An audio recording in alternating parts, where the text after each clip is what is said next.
and we're very glad to have Joshua here today. He's a wonderful independent journalist. Many of you probably follow him on social media. If you don't, you should, because he writes about not only the situation in the Donbass republics and Ukraine, but also about Greece, about Palestine, about many of the other struggles that we pay attention to, and is a frequent commentator in the independent media spectrum that has emerged over the last several years. Talk about what's happening in Donetsk. And first to say that today there was new intensive bombing by Ukraine against downtown Donetsk city. There has not been a single day since the first Minsk Accord was signed last fall, or since the second one was signed at the beginning of February, when Ukraine military has not violated the terms of the agreement. And in fact, on many days, it's been 50, 60 violations recorded per day. And yet there's no repercussions for Kyiv, for the junta backed by the US and the EU. But on the question of the IMF, it's very interesting to contrast the IMF's stand on Greece in the recent period with what they've been doing with Ukraine. And the IMF, as we know, is primarily an instrument of Washington and Wall Street, and it has different interests in some cases than the EU and the ECB. Earlier this week, the IMF leaked a statement just before the Greek parliament vote to approve the austerity plan. And the IMF said, it says, we will accept no more extend and pretend, was their terminology, which means that they were saying that they're supposed to chip in about 25% of the bailout, the new bailout to Greece. And they said, we can't do that under our rules, because unless there's extensive debt restructuring, debt relief for Greece, because we see that the payback of the debt that Greece has is unsustainable. And this caused a lot of tension between Germany, especially, and the European Union on one side, and the IMF on the other, because, and the reason is there's two different interests going on there.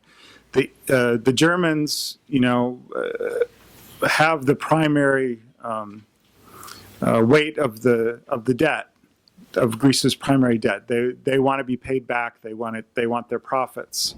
That's what they're looking at. The U.S. is looking at the fact that they're afraid that Greece could break away from the EU and start relating to Russia and BRICS alliance. And they're afraid that if that happens, they could start a domino effect throughout Southern Europe, where the austerity is really bad. Spain, Portugal, even Italy could follow and sort of break the imperialist united front against Russia that the U.S. has spent so much time bullying everyone into over the last couple of years. But it's really interesting to see the excuse. What they were saying was that the IMF won't provide any more bailout funds without major debt relief, because the fund, under its rules, cannot lend to a country if it doesn't believe it would be sustainable.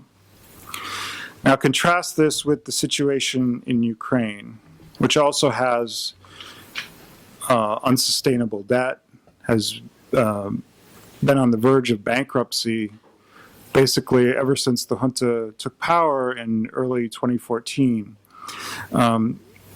Just a few weeks ago, on June 15th, the IMF issued a statement warning Ukraine's creditors that it's prepared to continue its $40 billion bailout even if the country fails to reach an agreement on restructuring its $70 billion debt.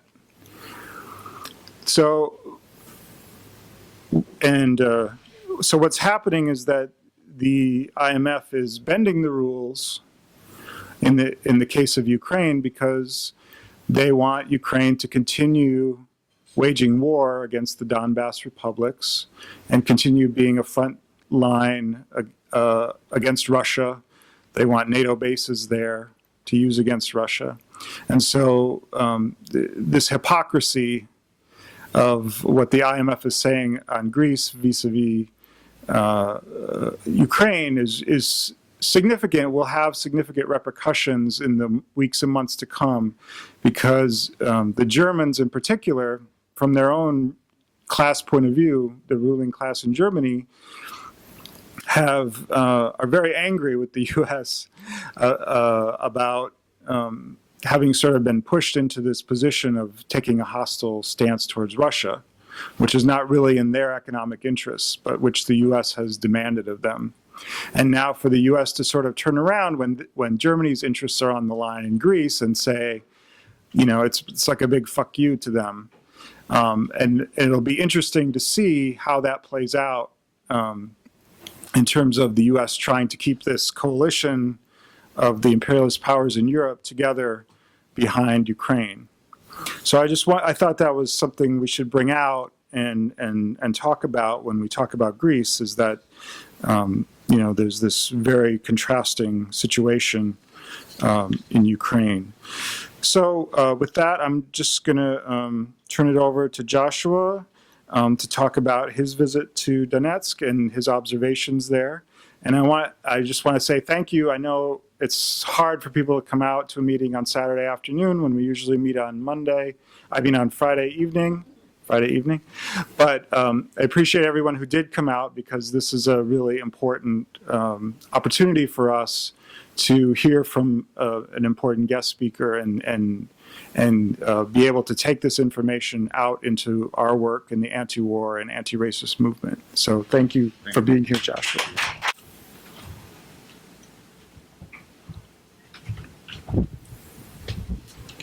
Okay, thank you very much for having me. It's a pleasure and honor to be here. Thank you for coming out here. And since I've spent a significant time in Greece, and I've just been to the Donbass and Donetsk and East Ukraine, I second what Greg wisely said. I think nowadays we see more and more the connection between the different battlefronts that we have, because on the one hand we see more and more repression all around the world, but we see more and more the connections. If I just would name two examples, the violence against people of color in the United States is in some ways related to the occupation of Palestine, because the Israeli police trains the NYPD. Right. And in Greece and Ukraine, also you see, like, on the one hand, Greece tried to refuse for a while. The people voted against it. Continued neoliberal austerity, and therefore, like, there was no way the Troika, which is like the ECB and the IMF, and what IMF did agree at the end, but Germany refused to consider that at any price. But at the same time, Germany is trying to take over the Ukrainian market and incorporate it into the European Union, and a lot of money is being talked about is going to Ukraine, even though it's not even a member of the European Union. And here we have a given member in Greece, and it's not getting anything. So obviously the contradictions are becoming more clear. But also it means that the different battlefronts are tied together in many ways, which fighting in one area affects the other in ways that we don't even see immediately. In any case, I went to East Ukraine on the end of April by a trip organized by Europa Objective. I could give the email to people who are interested, because basically they sponsor a trip from Moscow to East Ukraine. They cover everything. They take you there. For bloggers or writers who want to see out the situation up front. And I knew I've been following and reading about East Ukraine for the past year. But it was much worse than I thought it would be in many ways. Like, I was in the military. Unfortunately, I was an occupying soldier in the Israeli army, unfortunately, but then I became an activist later on.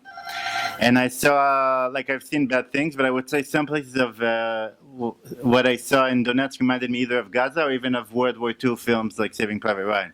A lot of destruction, which we're going to see later. So, I'll begin. So basically what we did, we flew from Moscow to Rostov, and then we had a group of Vietnamese journalists from Vietnam National TV, and And we had actually 2 people from an English think tank who came as well. So we started off from there, and this is how we drove from Rostov towards the border with the Donetsk People's Republic. And on the way, we stopped at a refugee camp, which I'll get into. I'll talk about that for a second. A refugee camp for about 300 children. And in fact, so far, Russia absorbed already at least 700,000 refugees due to the Ukraine crisis. So right now, there's already like at least 700,000 refugees, including Ukrainian soldiers who refuse to serve in the Ukrainian army. They're being taken in. And no one even talks about that. So the image we always get is Russia as being the aggressor, but Russia's taking in all these refugees, and they're actually a problem that the Western countries created, and that's not even mentioned. So on the way, though, it was very clear that we're entering a very dangerous period because there was intense military presence of the Russian army, different drills on the border, which we saw, and I'll show you like 2 short videos. So it was clear that either the Russian military is trying to increase its patrols along the border to scare off NATO, because NATO was planning at the same time was carrying out major operations, major training drills throughout the area, or as a general like security precaution. But there was a lot of presence of Air Force. I'll just show you some 2 short videos. This is one of them. This is as we cross the border. Here you see helicopters passing through in large formations. And another one of planes.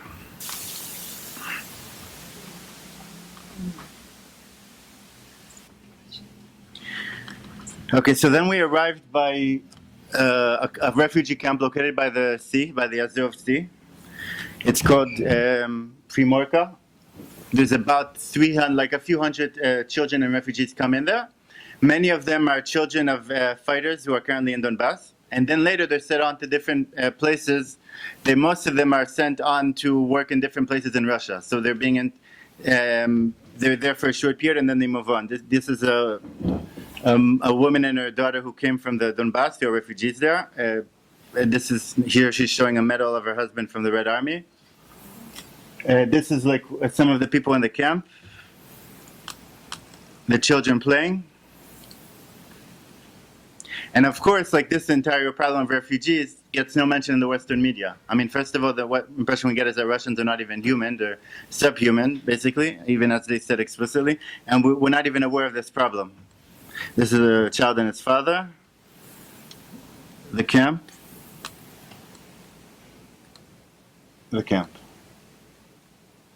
And this is when we arrived, we basically came to, we made our way to the Donetsk.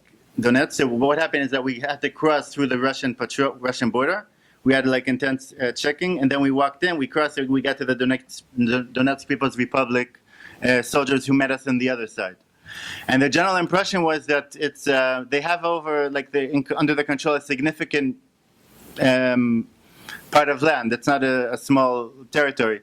So the general sense is that there was a lot of tension there. Like, yes, there was a sense that they're in control and that everything is okay and that this area is not non-fascist, it's liberated, but there was also this constant tension while we were there, but also a sense of defiance, which I'll get into later. So here we were at the hotel we were staying. We had, at all time, we had guards who were with us for our protection. And here we met this guy. He's a former head of the Berkut, which is like a local police force who fought against, was protecting the area from the Ukrainian army. He told us that 20 of his soldiers were killed. Here's the pictures of some of them. These are all local soldiers who were killed protecting the territory of Donbass from the Ukrainian forces. So the myth we always hear is Russian army, Russian army. We went there. We didn't see Russian tanks and like large formations of Russian forces. We didn't see any of that. Now, of course, there are Russian soldiers who volunteered, just like there's Spanish soldiers and international soldiers from different countries. But it's not as if, we didn't see anywhere like massive formations of piles of tanks of Russian soldiers. That's the image you get, but we didn't see any of that throughout our time there. And these are the soldiers who were killed. And then after that, we went to visit a neighborhood by the airport, the famous airport in Donetsk, which is a place that's right along the demarcation line. It's where the Ukrainian army, which is really composed of like some ultra-fascist, neo-fascist groups, as well as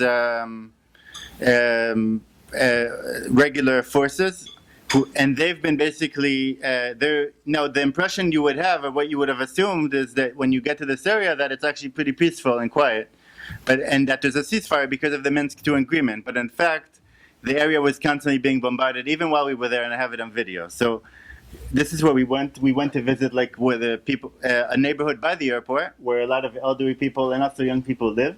Here you could see how the windows, glasses are broken from the shelling.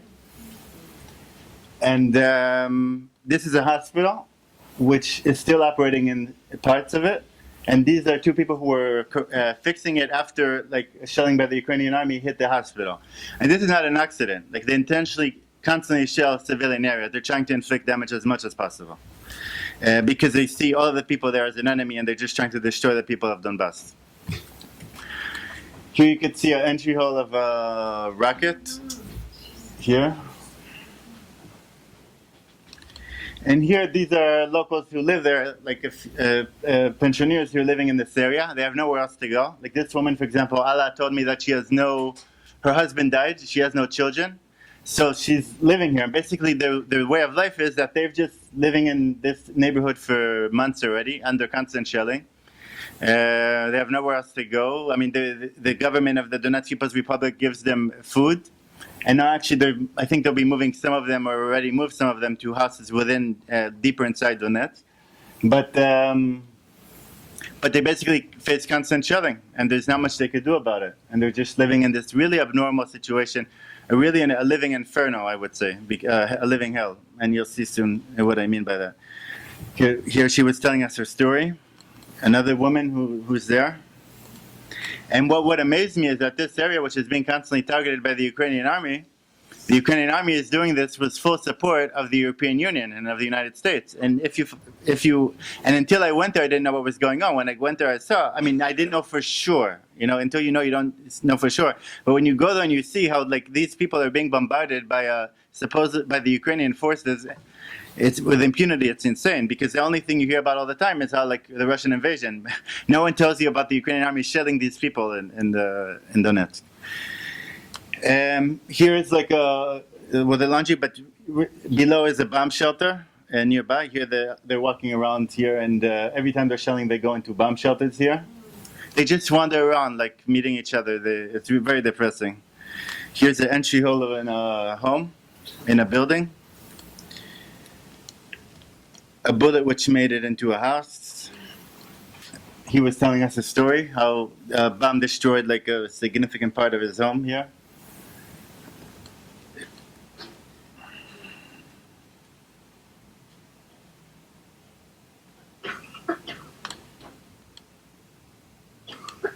Here, and I wanted to show you a disturbing few seconds of a film of an elderly woman, like a pensioner we encountered, who told us, who is very disturbed. And I think when you see it, you understand why. I'll just make sure that the video works. Let's see.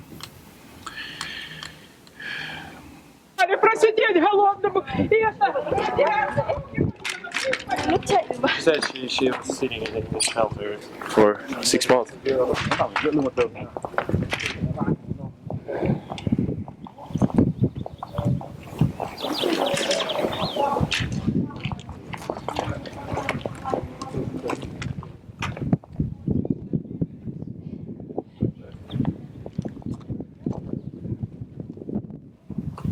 I think they knew we were here. They detected us. Okay, so that woman was basically saying that she's been living in a bomb shelter for 6 months. She couldn't get out. Here there's also children living in that area, as you can see. And while we were there, we were shelled. So we actually got to see it very closely. So I'll show you a quick video of that.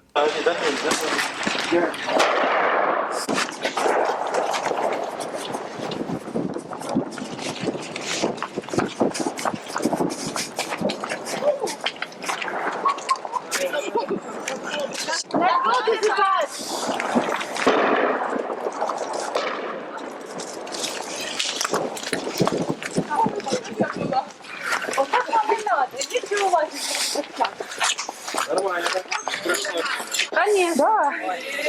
Нечего лазить.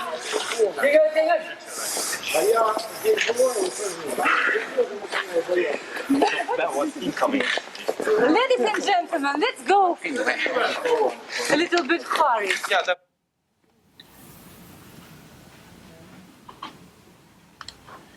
Okay, this woman moved me very deeply because she plants every day. She cultivates a garden in this neighborhood, which is being constantly bombarded. She cultivates the garden every day. She plants new flowers, even though there's really no hope in that area. Here she plants it.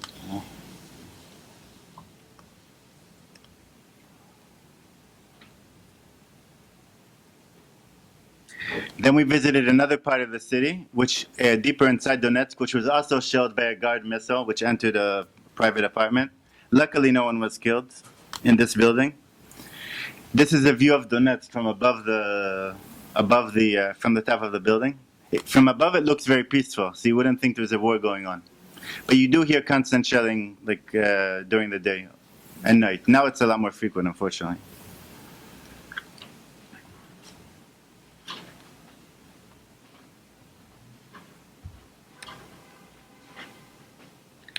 This is the private home where actually the picture is not straight. It should be this way, but the NGO is here. Here's a man next to a bomb which fell there. And as you can see, like, people live in these areas. These are people who live right there and outside. And however, at the same time, life continues as normal within the city. So what do I mean by that? Like, basically what the situation is that the banks are not functioning because Kiev closed down all the banks. The pensions are not being paid because they're cut off, and no humanitarian aid can come from Kiev to Donbass, to Donetsk. But humanitarian aid comes from Russia, and basically people still go on living their lives to the best of their ability. Like every day, I went to shops, we drove around, there were cars, I could show you a short film about that. I mean, people were living their everyday lives as normal. And of course, when you see these people, like, you don't have that impression, like the general impression, that's a poster of the Donetsk People's Republic and the miners. The impression is that it's a ghost town taken over by like these aggressive rebels who took over by force, not that people that are under constant bombardment and people are trying to live their lives. This is Alexander Kaufman, who is actually the foreign minister of the Donetsk People's Republic. He spoke to us. This is after he took off his student tie after giving a formal presentation. And actually, that's an interesting point worth mentioning because he's Jewish, and I also met the rabbi there. And the Western media has been proclaiming many times that, like, the prime minister, that the people of Donetsk, that the Donetsk Republic is anti-Semitic, which is absolutely false. I mean, it's just a blatant lie. So I talked to him about that and a few other things. And actually, we were very concerned at the time because there were very significant rumors about the fact that Israel may be arming the Kiev junta. But that they may do it in the future, like in response to Russia arming Iran. But for now, it seems like it's put on hold.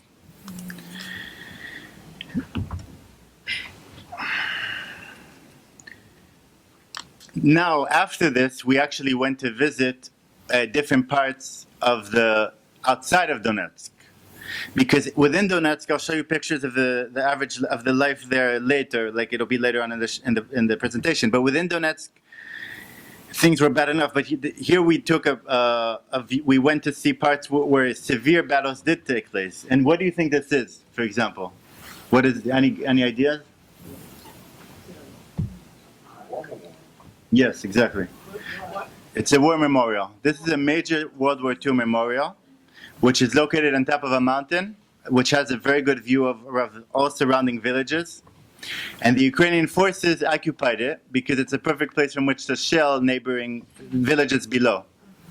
And what happened was that then the forces of the Donetsk People's Republic blocked off supplies to the war memorial. So then they tried by helicopter to bring supplies to the mountain, to this mountain. So the Ukrainian army brought one helicopter with a senior general.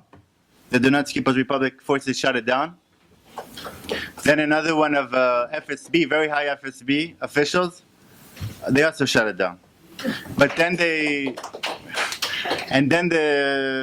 Ukrainian forces then went on to shell like entire civilian areas all around from below, lying below. you'll see the picture soon of how you can see the view. It's a very high mountain. It overlooks the entire area.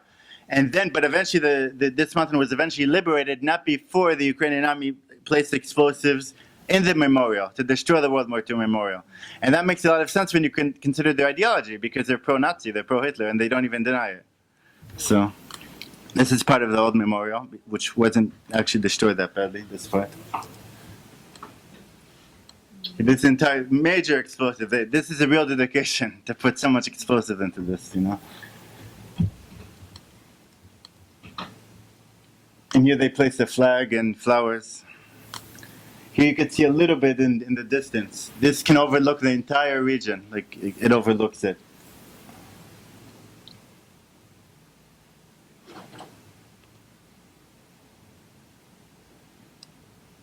Here you can see the view from the memorial.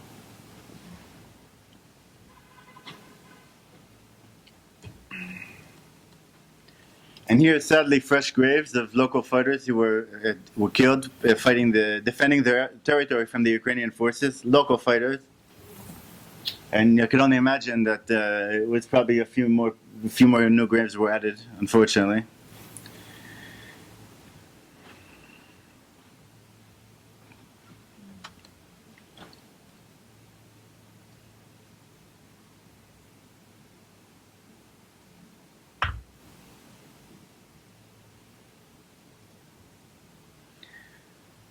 And then we came to the village of Stepanovka, which is further down.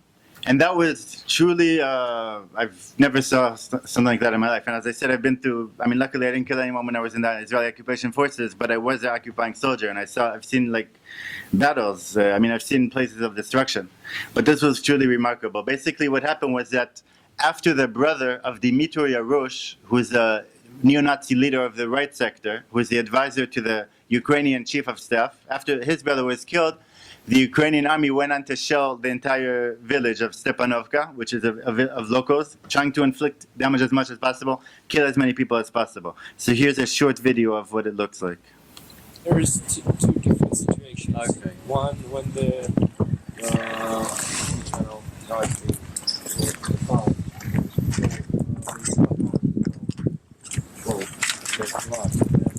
other journal tried to hide. And he fiddled with it. He touched it. No, it was hiding. Oh, let's not.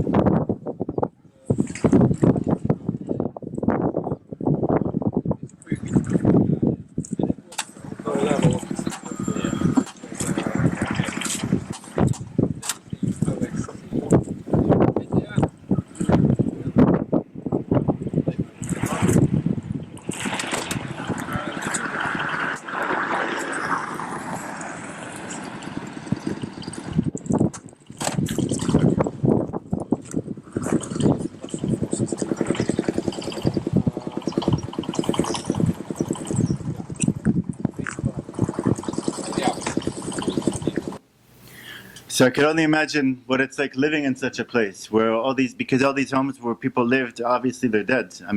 All these homes that we see, many people were killed here. And people still live in that area, so I can't even imagine. Here's some pictures of the destruction. And basically, of course, there's no mention in the Western media of these atrocities which took place. It's incredible. In the corporate media.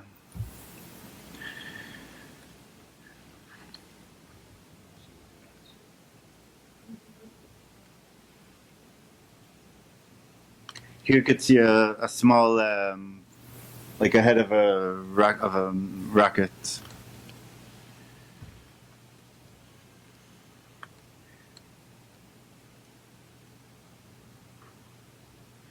And here's a school which was also attacked, was bombed here, this part here. And a partisan memorial was also, they tried to hit it, but it was pretty strong. They didn't manage to destroy it, apparently. This is all the leftovers. The colleagues from Vietnam, the Vietnamese television.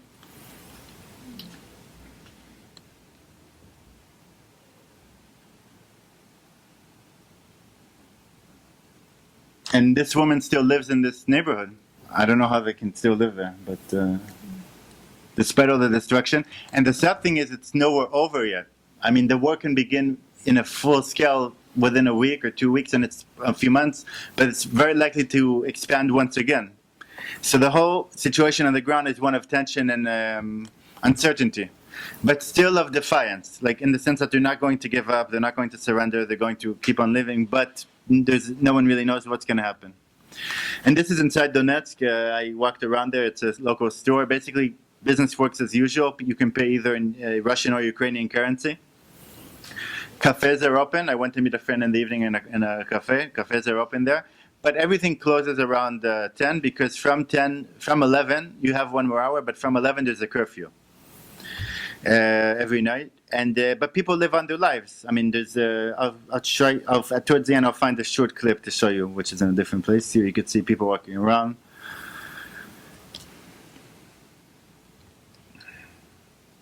This is more like downtown Donetsk, more in the center of the city.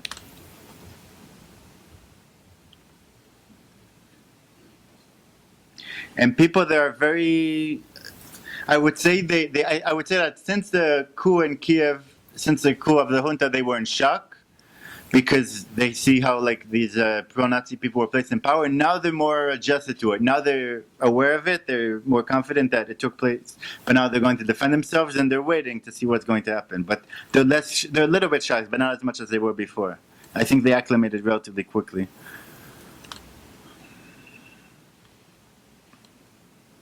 Also, we met some Vietnamese students who also study there, by the way. At the Donetsk National University, we met a professor there who spoke to us. He thinks that basically in the situation in which the area will be once again attacked full scale, then they're probably going to have to go and liberate other cities in the neighboring area which are currently under Ukrainian control. This is a theater. They have plays every day at 2 in the afternoon.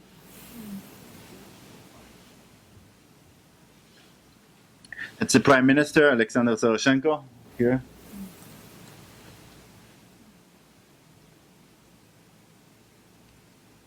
This is Lenin Square. They were preparing, a band there was preparing for May 1st, and it was also, there were major celebrations there both on May 1st and on May 9th.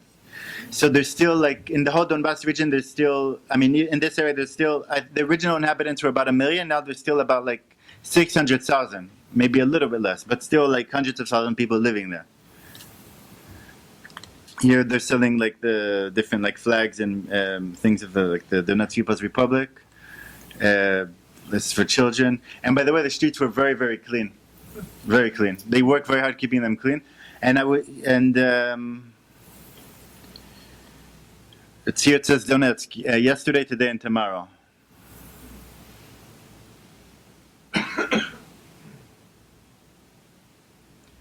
Here I went to visit the Jewish community. I met the rabbi there. Is a Russian Orthodox church which was bombed. We met the father there, the priest.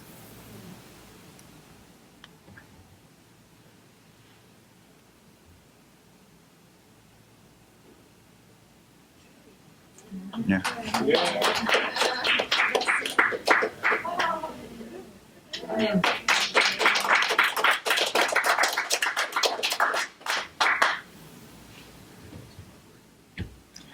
Two local firemen, and then we went and made our way back. So that's it. I'll be welcome any questions. Are ethnic or Ukrainian speakers and ethnic Russians get along well in Donbas, in Donetsk? Well, I could only say what I have good friends of mine who are reliable people, and I talk to them one-on-one, trying to find out what's going on. And for example, my friend told me that how she works in a medical practice, and there was someone who worked there who was an ethnic Ukrainian who was very pro-Maidan, very pro-Kiev in the very beginning. And it was fine. I mean, people weren't happy about it, but like he lived there. And I would say, and that's exactly the point, I would say, between like fascism and anti-fascism. Because if you look at what the fascists in the fascist parties in Ukraine are saying, and they're in positions of power now, is that they want to have an ethnically cleansed Ukraine. That Ukraine only belongs to Ukrainians, and that's been their line since the 40s and 30s. It didn't change. But in fact, most people I talk to, all people I talk to in the Donbass told me that they are willing to live in the same state with everyone else as long as their rights are respected, justice is restored, the junta is removed, and their rights are respected. Those were their conditions. So they don't have a problem living with other people of other backgrounds or other ethnicities. So at the same time, I would say that I don't think that many people in the Donbass, in Donetsk, are pro-Kiev in general because of what they see. Although I would say they probably have a problem of spies, infiltrators, because it's a place that is heavily monitored by the Western intelligence agencies, and they have. I'm sure they have that problem. But by and large, but in any case, in that place, the majority of the people are ethnic Russians or Russian speakers, or even Ukrainian Russian speakers who are more closer to Russia culturally. And for them, the Soviet Union was a very good time because there were a massive, like the major industries there, and basically once these neoliberal economics, which the European Union is trying to implement, will take effect in Ukraine, they'll be left without a job. That entire region will become irrelevant as well. So for them, like the Soviet Union is a very good time, and also they're very anti-fascist because that area fought against the fascists in World War II. So yeah, so I hope that answers the question. And yeah, in fact, there was also even pictures of Stalin in many places there. And actually some British visitors took an issue with that. But, and they said, yeah, but it's very pro-USSR. And actually, I have to say, like I've been to the Donetsk, and then after that I went to Moscow. And in Donetsk, despite all the difficulties, I felt that there was a real spirit of defiance, of strength, of fighting back, of solidarity, of friendship. And it was very real. And then, like coming from there to Moscow was much lonelier. People were much more superficial, much more like interested in like making money, more occupied with everyday life. And in a way, despite all the difficulties, it was a very warm place to be in, Donetsk. It was a very comfortable place, a real community, despite all the difficulties. So actually, we missed it. As soon as we left, we actually missed it right away. All of us, even the people from the UK did. Whether the army will fight back. I would imagine that it's a tit for tat, that they're trying to keep a certain balance, because generally the danger is, generally before there was, from what I understand, I think Greg knows more about this than I do, but from what I understand, there was a guy before Igor Strelkov who was a local commander, and he had much more ambitious plans of taking over cities further away and liberating Kiev. And then Moscow asked for him to be removed and in return for them supplying the area with guns because they were afraid of a third world war breaking out. And that's basically the problem. Like we talked to the foreign minister, he told us, look, I mean, Russia's doing as much as it can. If it would do any more, we would have a third world war. So basically, I think that's why they're not going on an offensive. Now, if Kiev goes on a major offensive, which I think they may do the more the economic situation deteriorates in Ukraine, that's their obvious escape, using fascism, then that would be a much harder war, and then I think they would try to liberate other areas, and I think they would be successful. And that I think will happen, I'm afraid. Like, it's a matter of time. It could happen in a few months, it could happen in a year, and I think it could happen in a few years, but I think it's inevitable, the way it's going now, that's where things are going to turn. Because I don't see any real change of mindset in Kiev or in Washington. Economy is a question I couldn't solve completely. I didn't have, it's a good question. From what I understand though, I met a Greek guy when I was in Athens who also went on a solidarity mission. And actually there's a lot of like solidarity from Greek anti-fascist activists with people of Donbass. And the Greeks are very aware of all these issues. They're very conscious of all the anti-fascism, all this stuff. They're on top of everything. So basically, from what they told me, it's much more complex than we think. Then yes, like they are under a blockade, but on the informal level, they do trade with Ukraine in some areas. Not the people as a whole, but people here and there do trade, legally or illegally. How do they manage to survive? I'm not too clear about that. Like generally, they're suffering economically. The economy declines significantly. I think on a very small scale, because generally like prices for even getting a cup of coffee are extremely expensive now for most people. They don't go out anymore. They have parties at home, even though the bars and clubs are open for like a small number of people, but not much. But I think checkpoints. Right now there's news that like checkpoints are, before it was already difficult earlier to go from Donbass into Ukraine. by checkpoints. But now it's even worse, not even allowed. And the problem is, which is even greater problem, that many people were kidnapped. Citizens of the area were kidnapped when they passed through these checkpoints and tortured. So we met someone in Moscow who took together all these testimonies, and basically, from what I understand, there are hundreds of people who are kidnapped, who are imprisoned. No one knows for sure how many, the exact numbers, but at least hundreds of people. Many of them already released. They all testified to being severely tortured, and this torture only expanded after the Ukrainian forces worked with the CIA, after they got guidance from the CIA, and they've also been using like Banderite techniques which the fascists used during World War II. They've been incorporating these again. So I would say, and actually there was a communist leader, a local communist, not leader, but activist who passed through a checkpoint who was arrested. So, yeah, so that's, so I wouldn't recommend going from Donetsk to, does that answer your question? Or was Any questions about the Black Lives struggle in the United States, or any discussions you may have had or questions you may have heard about what's going on in the U.S., you know, in light of the racist terror that's been going on and the response to it? Yes, I spoke to a few people there. I also have good friends who live there. And I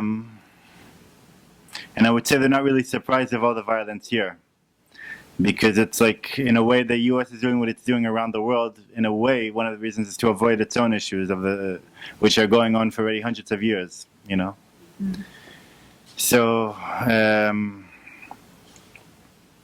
there's little doubt that they see the commonality between all the struggles. And yes, I mean, we had... I didn't see people of color in Donetsk. I don't think they live in that area. I saw people from Vietnam, from Asia mostly, China. But I spoke to, like, they're very aware of what's going on. They follow all the time the news, and yeah, they find it very upsetting. And generally the thing is that they also don't understand how come the media, like, doesn't cover what they're going through.